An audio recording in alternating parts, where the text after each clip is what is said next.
Welcome to the third advanced tutorial in our Photoshop series. We'll be talking about the hue and saturation layer, which works similar to our other layer and adjustment tutorials.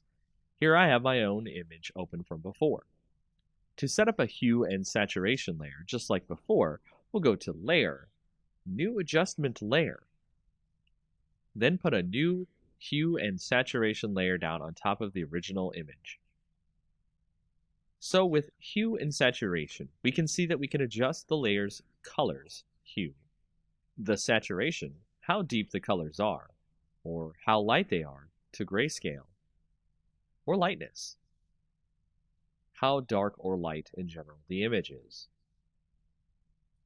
In an image, you can make the colors much more vibrant by sliding the saturation more to the right than usual. Here we can see our copy image stand out much more visually. And if we change the hue towards more of a red spectrum, we can get the copy image to be very strong in color indeed.